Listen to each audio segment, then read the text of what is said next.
Yes, volatile times. While allies in Europe wonder if they've just lost their U.S. security umbrella, while a Gaza ceasefire hangs by a thread, while Syria figures out how to hold it together after the fall of Assad, Turkey, the region's only NATO member, sees an opportunity to reduce that volatility at home with the announced ceasefire and a dissolution of a 40-year-old Kurdish insurgency.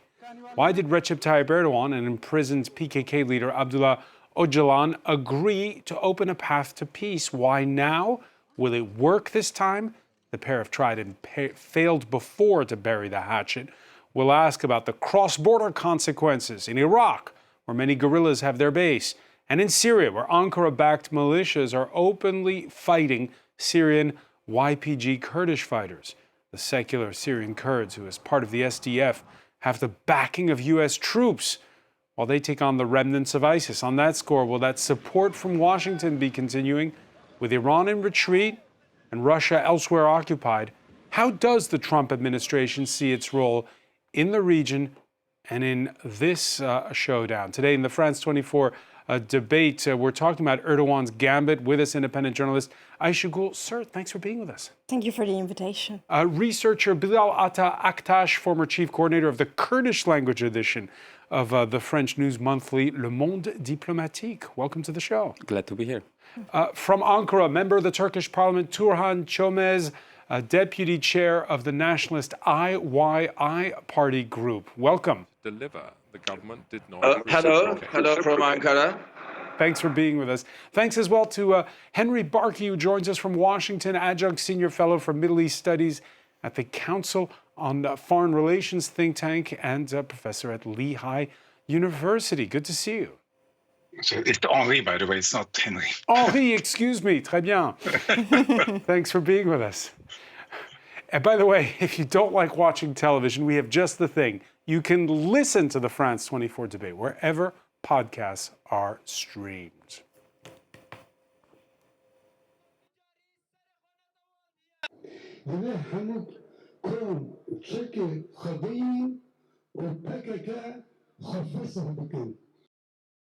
That was crowds in the southeastern Turkish city of Diyarbakir listening over loudspeakers. You didn't hear them, but they were there, to the voice of imprisoned Kurdish Workers' Party leader Abdullah Ocalan 5 days ago. His call heeded in part with the militant group announcing a ceasefire and calling for the start of negotiations. Turkey's president also making positive noises. There is an opportunity to take a historic step toward tearing down the wall of terror that has stood between Turkish and Kurdish people's thousands-year-old brotherhood. For correspondent Jasper Mortimer. Jasper, the announcement, a bombshell announcement coming last week. 5 days on, how are Turks processing it? Well, there are pitfalls in this process, but overall it is very good news. If President Erdogan and the Kurds can stop bombs exploding in public places and killing people, that would be a massive achievement. However, I must warn you, we have been here twice before. In 1999 and in 2013, the PKK announced a ceasefire. But both times the process collapsed because the government did not reciprocate. The government would deny that, but that's how the Kurds saw it. Now, to me, the most worrying aspect of the current process is that the government has given no firm indication of how far it's prepared to go to address the Kurds' demands. You know, this weekend, President Erdogan said, when the pressure of terrorism is eliminated, the space for democracy will expand. Now, what does he mean by space for democracy? That's way open to interpretation. One of the Kurds' strongest demands is for the revision of the anti-terrorism laws. Now, human rights groups such as Human Rights Watch accuse the government of using these laws to lock up its political opponents. Since the local elections last year, something like 15 mayors and deputy mayors who were elected under those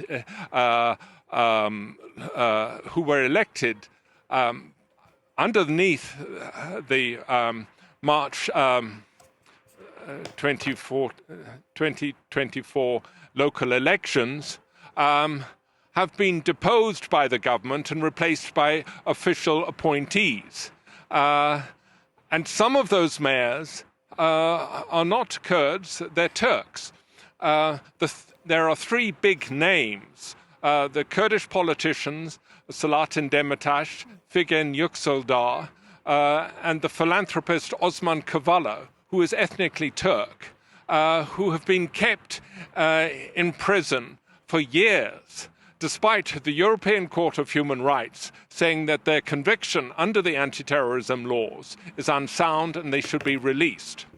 So in this sense, the current peace process is bigger than the Kurdish issue, because to satisfy the Kurds, President Erdogan must make reforms that would liberalize society as a whole. It would mean him removing his hands from the levers of control.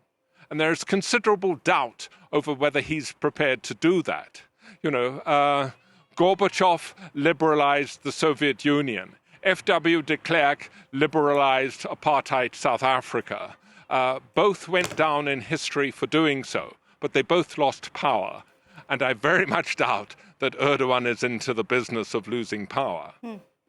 Jasper Mortimer, many thanks for that update from Ankara. Ayşe Gülsert, should be said, there is also daylight between what Abdullah Ocalan from prison himself said, which is dissolve, lay down your weapons, and the PKK. It's not dissolving for the time being. It wants the opening of peace talks. So we're at the beginning of the process. You heard Jasper Mortimer list all the reasons to be pessimistic. Are there reasons to be optimistic? Of course, the moment that we can have a dialogue again between the Turkish government and the Kurds is already a good sign. We should not forget that, you know, even if the Turkish government for decades, whatever government we've had in the country, has tried to deny the fact that there are Kurds on this land, 20 to 25% of the 88 million Turkish people are of Kurdish ethnicity, which means that you do have to have a dialogue.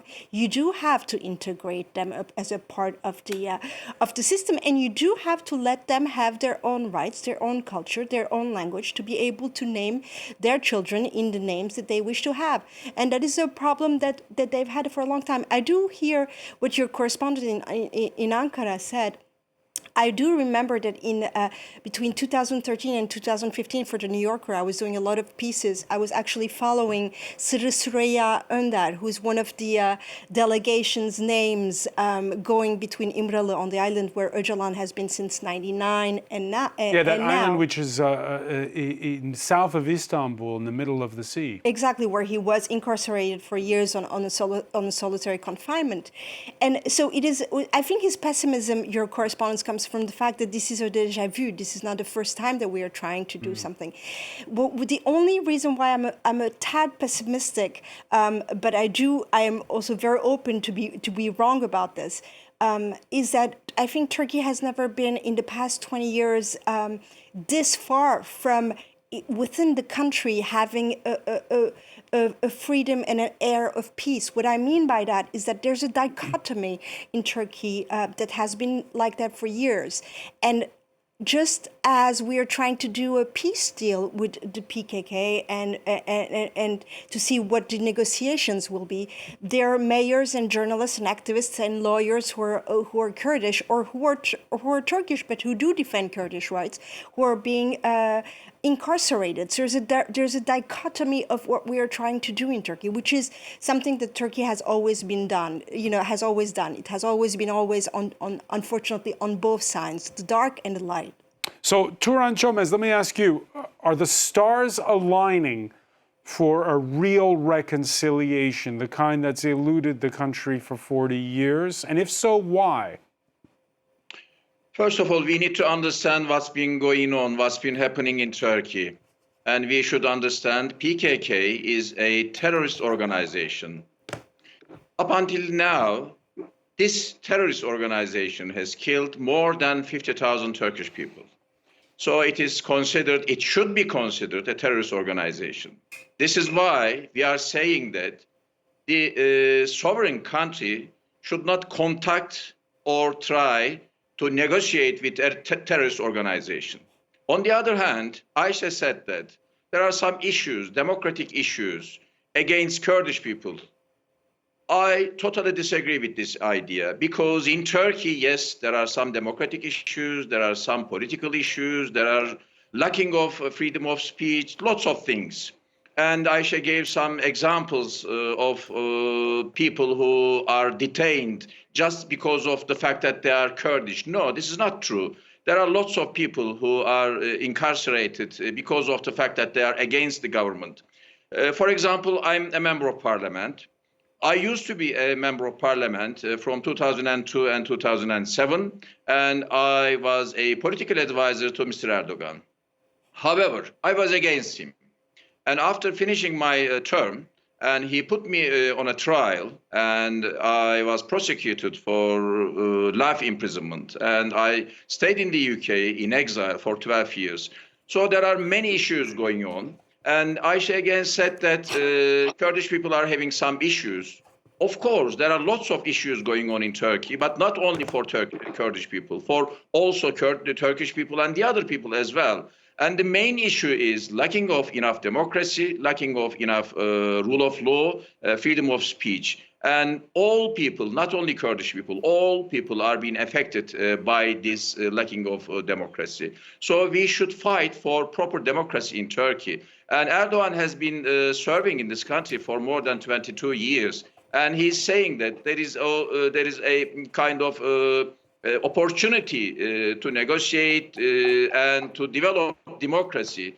So I need to ask Erdogan, why on earth have you not done this so far? Because you have been. So what do you think is the reason? Why is he doing it now? Yes, this is the question. So we need to find out why he is doing this now. Because Erdogan wanted to be re-elected. According to current Turkish constitution, one can be run or can be elected twice. So Erdogan completing his term now. He needs for the Turkish constitution to be changed. And now his MPs and the junior member of the government MPs are not enough. So he is seeking some support from them party. And Erdogan's main motivation is that to re-elect it again. This is why we are opposing this problem. Yes, there are lots of problems in Turkey, but Erdogan's main focus, main motivation is that to be re-elected. This is why we are against him. All right, and you mentioned there the fact that it's a banned organization.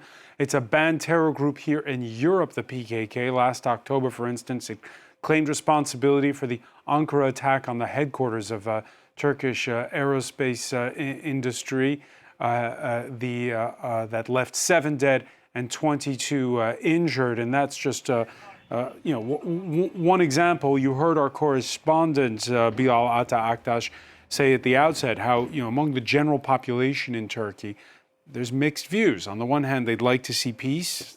On the other hand, the PKK doesn't have very good street cred among many Turks. Exactly, it depends, but it's very crucial to say that at the beginning, PKK is not like Kurdish problem didn't start with PKK, so it goes way back. Actually, let's say we can say also that late Ottoman Empire, the problem started at least during that time, and then it came up until now. So, which means that PKK is not the reason of this problem, but it's an outcome. So when we look at this a little bit like this, then we can start to understand that there is a bigger problem, which is a democratization problem. So if we put it only in a terroristic point of view, then maybe it will be difficult to find also solutions to our current problems. So, of course, there are different opinions about that. Of course, Erdogan, he wants to be re-elected, which is scheduled to be held in 2028. So he wants this constitutional referendum. And by the way, a lot of Kurds voted for Erdogan in the past. Of course, when we talk about Kurds, like Kurd state, they are not just only one thing. There are lots of Kurds. Actually, there is not only one Kurdish. So it's important to say, of course, they have different cultural diversities, differences in between, political differences also. It's important to say that it exists and we accept it like this. So about that violence part, it's of course, it's nice not to have violence, which can also give legitimacy to Kurdish rights, to cultural and political rights, to be more vocal about them for Kurdish people. And in the sense that, of course, it's not only about Kurdish people, but it's a broader sense of democratization process. That's why I guess the statement of Abdullah Ocalan is very crucial here. So we can say that it is not a solution, but it is a proposition to have a democratic atmosphere to reach such a solution, which is very important, and which is not the case actually, which was not the case back then in 2013 and 2015. And this time they started in reverse from other side around, like dissolving and also disarmament. They started from this very point. Henri Barkey, is this time different? And if so, why? Yes, it is very different. It's different because what Öcalan said basically is the reality that the PKK is no longer powerful enough to take on the Turkish state. The armed struggle did create certain things. I mean, today, if we're having this meeting today, it's precisely because the PKK made the Kurdish issue a very salient issue. Through terrorism, yes, but it also allowed for Kurdish political activity to also start. Look, there is a Kurdish political party. It's been Kurdish political parties now for a few decades, things that did not exist before. This all came about as a result of the change that in part was instituted by the PKK. However, Öcalan is right in the sense that there's no point anymore in the armed struggle continuing. The PKK is not a very powerful organization. The Turkish state has succeeded. Yes, you mentioned that attack in Ankara the other day, a few months ago. The fact of the matter is that the PKK is a much weakened organization. It has very few fighters in Turkey. Most of them are in Iraq. Why is it weakened? Right? Well, because the Turkish state is a very powerful state. I mean, it managed to repress and what Ayşe also mentioned. I mean, people are being jailed right, left, and center. So there is an enormous amount of repression. And despite that, the thing that we need to understand is that there's a great deal of Kurdish political activity at the moment. The Kurds probably politically have never been as powerful as they are now, which means that if you take the PKK out of the picture, i.e. the armed struggle or the terrorism out of the picture, Kurdish political activity will feel much more open, will be able to do more, and the government will not have that excuse of terrorism to throw people in jail. So, but the fact of the matter is, the important point here is that there is a deal behind the scenes that we are not privy to. I suspect that the reason Erdogan, as Mr. Chemez mentioned, is doing this is because he wants to be re-elected and he wants the constitution to be changed, and he's going to make a deal with the Kurds. However, why are the Kurds doing this? The Kurds are doing it essentially for two reasons. A, because they want to be politically freer to act in Turkey, but they also want the Turkish government to promise not to intervene in Syria. Syria is the most important issue for Turkish Kurds. The fact that you have a Kurdish movement that the Turks see as a terrorist organization, it's an organization that has never attacked Turkey, but is in alliance with the United States, has succeeded in defeating ISIS when everybody else failed, right? And let's face it, Syrian Kurds are also Kurds, and they have rights in Syria they would like to have. And previously, under Syrian regimes, they had no rights. But they are under threat from the Turkish government that wants to invade and intervene, and it has in the past done that. And so they want essentially the Turkish government to promise not to intervene militarily in Syria. Whether or not that deal can be worked out or the Erdogan will live up to it is another matter. Look, the PKK announced a ceasefire, but from what I understand, there's still fighting going on, at least in northern Iraq. Somebody told me today, and that I talked to. And the reason is because the Turkish government is still attacking in northern Iraq. I think the Turkish government should allow the ceasefire to go into effect. And once the ceasefire goes into effect, then we can talk about how to disband the organization, because that has not been articulated yet. How are we going to disband this organization? What do you do with the 4,000 or so fighters in northern Iraq? What do you do with the leadership? Where do they go? How do you reintegrate some of them into society? Right? So all these things have to be worked out, and they have not. Turan Çömez, let me ask you on this, because you mentioned your years in the UK. At one point, the UK government decided to sit down with terrorists, and they reached a deal with the IRA for peace in Northern Ireland. Are you envisaging these kinds of Northern Irish solutions for the PKK, for former PKK fighters? I don't think there is a solution like Northern Ireland in Turkey, because the situation is different, the condition is different. So I don't think we can get this example from Northern Ireland, because the situation in Turkey is absolutely different. First of all, there is an umbrella organization which is called KCK. This is the umbrella organization. Under this organization, there are 4 different terrorist organizations. One of them is located in Syria, the other is in Iraq, the other is in Iran, and the other is located in Turkey, but mainly in northern Iraq as well. So the call for laying down the arms coming from the leader of PKK, terrorist organization from Imrada Island, just only for PKK. But there are some other countries, there are some other organizations. For example, Mr. Barki gave this example a couple of months ago. Some terrorists came from Syria to Turkey, attacked some civilians, and 7 people were killed in Ankara. So they came from Syria. So we want not only for PKK, the other organization as well, to stop their terrorist activities and organization. Again, as Mr. Barki mentioned, America doesn't want Turkey to intervene in northern Syria. This is another issue. On top of that, actually, we have no many issues with political areas, because DEM party, which is mainly supporting PKK politics, and they are working in the Turkish parliament, and we are working together, and they have some demand from this process. First of all, they want Turkish constitution to be changed, and they want Kurdish language to be used in education, and they want Turkish identity this description needs to be changed. There are some other issues as well. Can compromises be reached? Say again? Can compromises be reached? I don't think I don't think that can be solved, because first of all, we don't want Kurdish language to be used in education.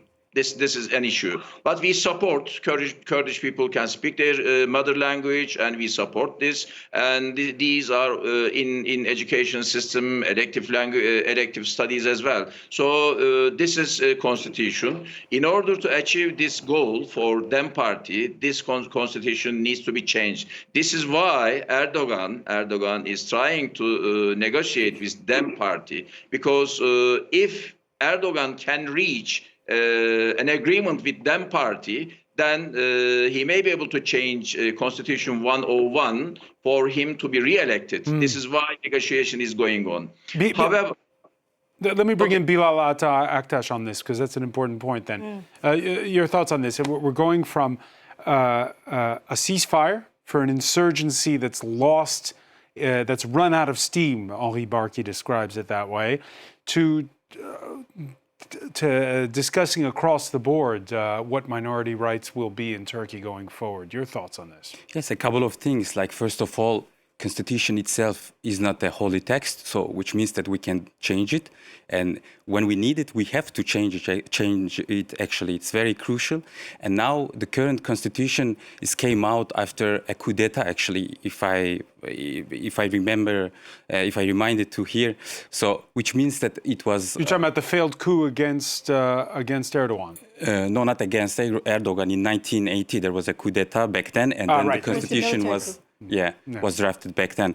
So it was drafted on refusing some Kurdish rights and minority rights. And now, if Kurdish people they are asking for their mother language in education, I think this is also there is nothing to discuss about this. It's an international right. It is a right. It's a collective right, and it would be also in favor of Turkey to accept them. Would it be bilingual education, or would it be just in Kurdish? No, it depends. Actually, we can ask people, and then we can decide. They can decide by themselves. Which is important here is that they have to have this right to raise their kids in their mother languages, while having also Turkish at the same time. It is very crucial. It can be in primary and secondary schools, but how it will be, under which conditions, within which framework, this is, of course, another question. So.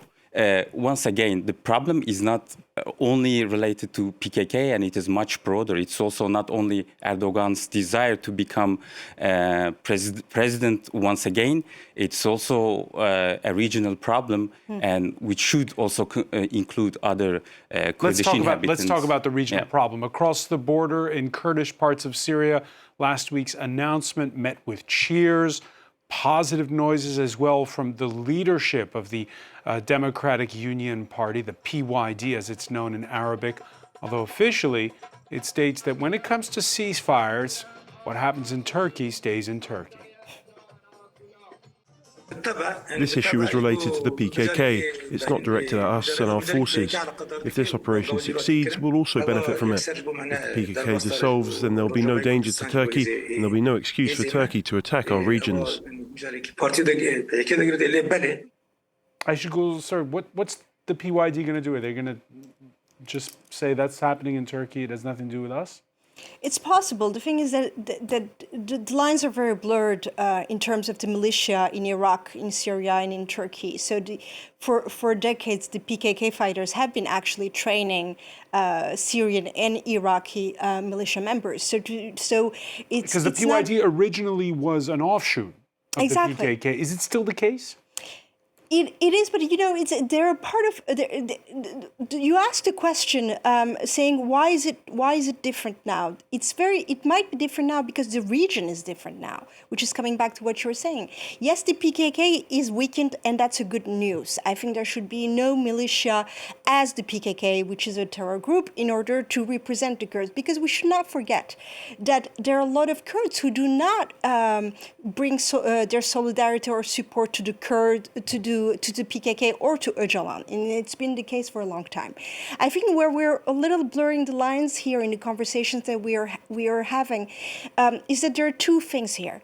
There's one, what does Erdogan want? What Erdogan and the MHP, which is the far-right member of parliament, wants, it's actually to go beyond 2028, which is an undemocratic, unconstitutional, and unlawful thing to do, even if you change it. Then there's the question of the Kurds. We should not mix them.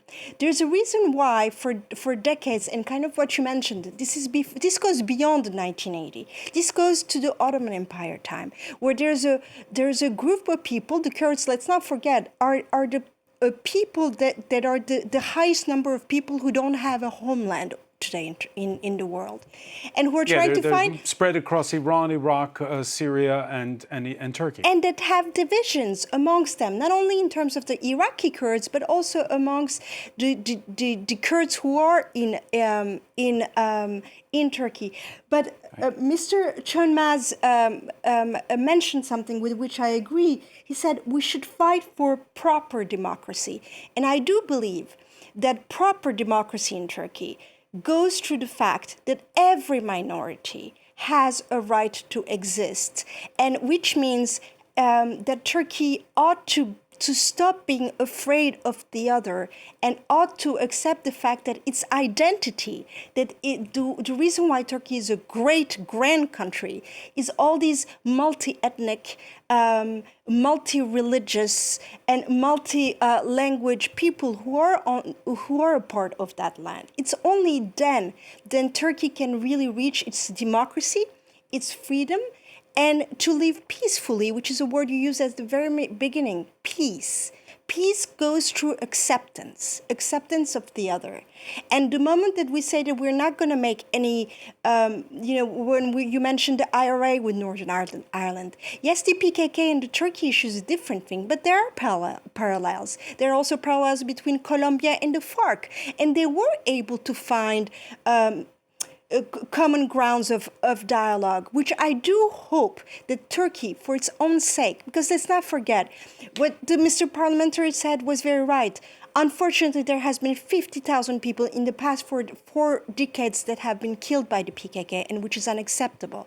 But there are also villages, Kurdish villages in the southeast of Turkey that have been ambushed. There are streets that had the names of people like Mehmet Uzun, who's a Kurdish writer, who've been changed into other names.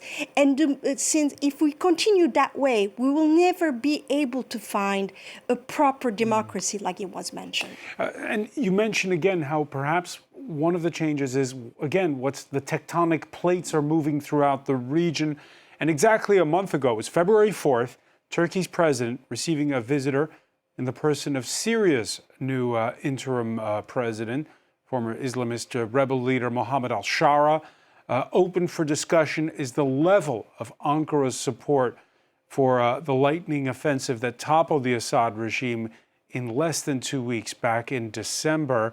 Al-Shara welcomed at a time when he's in negotiations with Syria's Kurds over how much authority Damascus has over the regions. My dear brother and I evaluated the joint steps that could be taken to establish security and economic stability in the country. We were pleased to see that we agreed on almost every issue.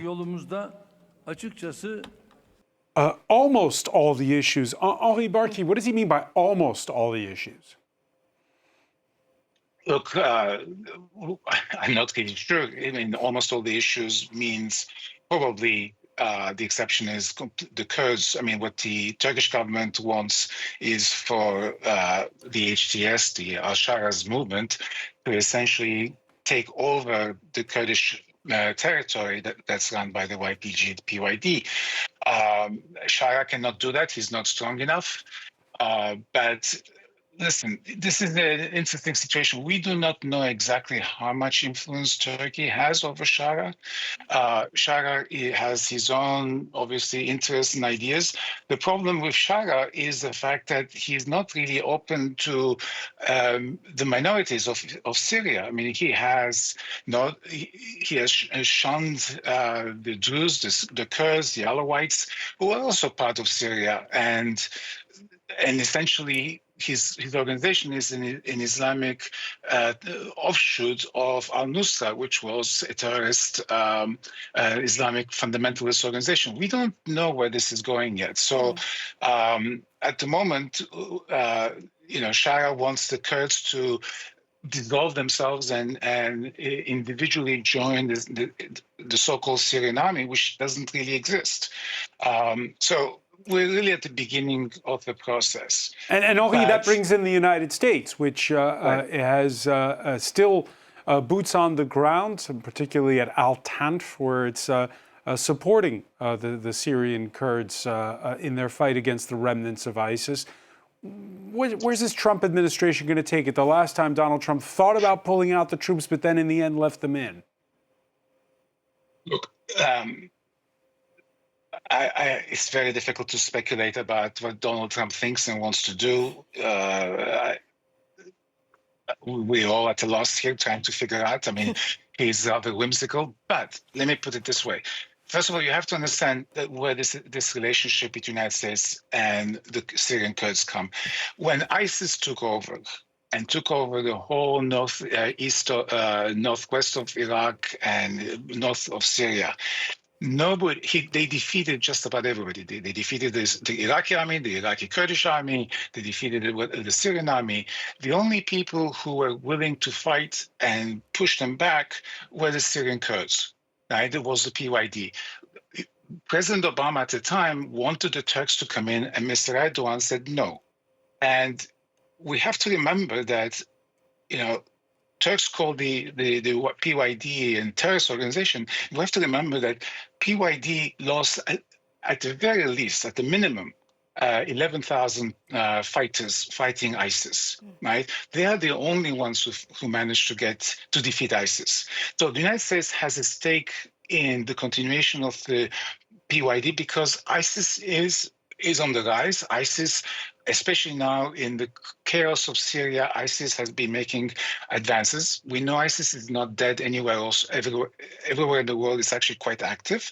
The last thing you want is for ISIS to come back.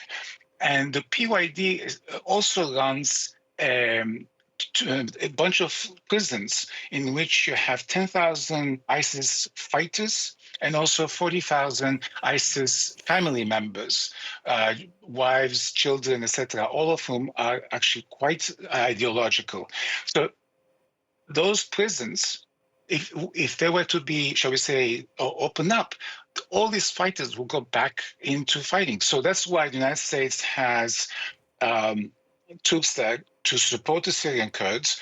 And incidentally, the Biden administration, before leaving office, increased the number of American troops from 900 to 2,000, as a sign to Turkey not to intervene, because the Turks have intervened in the past and have taken territory in northern Syria, because this is a very critical issue. Now, is Trump going to withdraw those troops? Trump is very interested in pulling troops and bringing them back home. And last time when he tried to do that, his defense minister resigned in protest.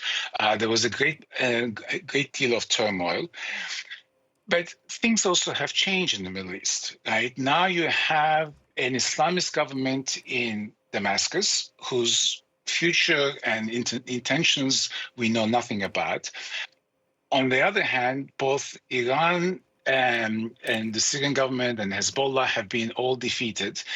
So the American troops in Syria are in a way a deterrence factor, both to the Iranians trying to come back, to essentially Hezbollah or anybody else to reconstitute themselves. And if Trump looks at it from that perspective, the chances are he's not going to pull them back. And I say the chances are, because, as we're seeing in the last few days, with Trump, you never know, unfortunately. Turan Chumez, very briefly, do you have a prediction when it comes to Donald Trump's intentions?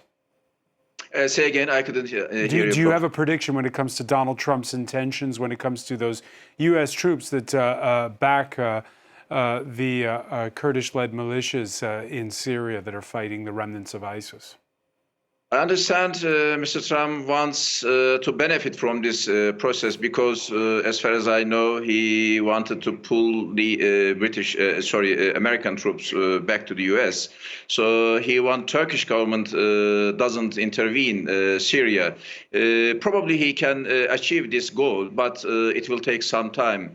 And from our point of view, Syria should have territorial integrity, and Syrian people should live together in peace and in prosperity.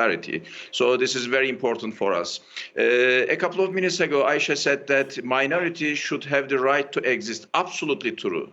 Having said that, Kurdish people are not minority in Turkey. And there are lots of ministers, there are lots of people in Turkey in business, and even we had in the past some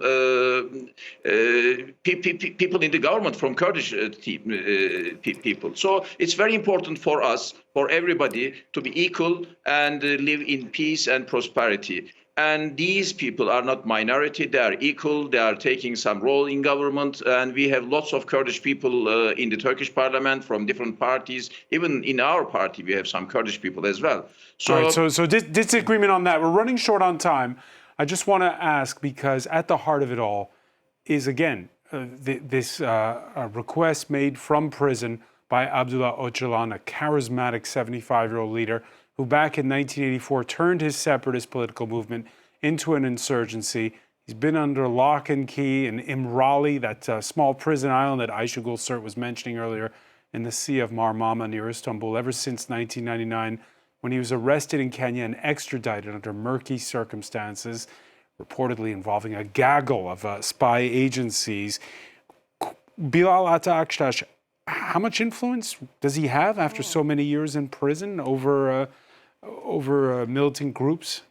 He is still one of the most influential leaders. So when we talk about Kurdish issue, actually, even though he's in jail more than a quarter of century, he still keeps to reinvent himself and politically stay very active. So that's why it's not very easy, I guess, to oppose him also publicly from his own group also at the same time. But as he said during his statement also, it's very crucial to say that a democratic and legal framework should follow this dissolving and disarmament process, which is very crucial and which can be also a solution, at least for the first phase of this issue. So this is very crucial. And secondly, I think a couple of steps can be done by the Turkish state, which can really ease the process and also to boost public opinion about the process, because people are skeptical for understandable reasons. And back then in 2013, 2015 peace process, last time when it took place, his statement was read out during the Nowruz celebrations in Diyarbakir, heartland of Kurdish city, in front of almost 1 million people. So expectations were very high, people were very motivated. But this time there are a couple of reasons why that is not the case. So first of all, I think Erdogan, he doesn't want it to be like that, because he doesn't want to raise expectations. Because so it'll be step by step. Yeah, it's step by step, but also it depends to that framework, which is very crucial, actually. Bilal Ataktaş, I want to thank you so much. I want to thank as well Ayşe Gülsert. Thank you. I want to thank Turan Çömez for being with us from Ankara, Henri Barkey in Washington. Thank you for being with us here in the France 20.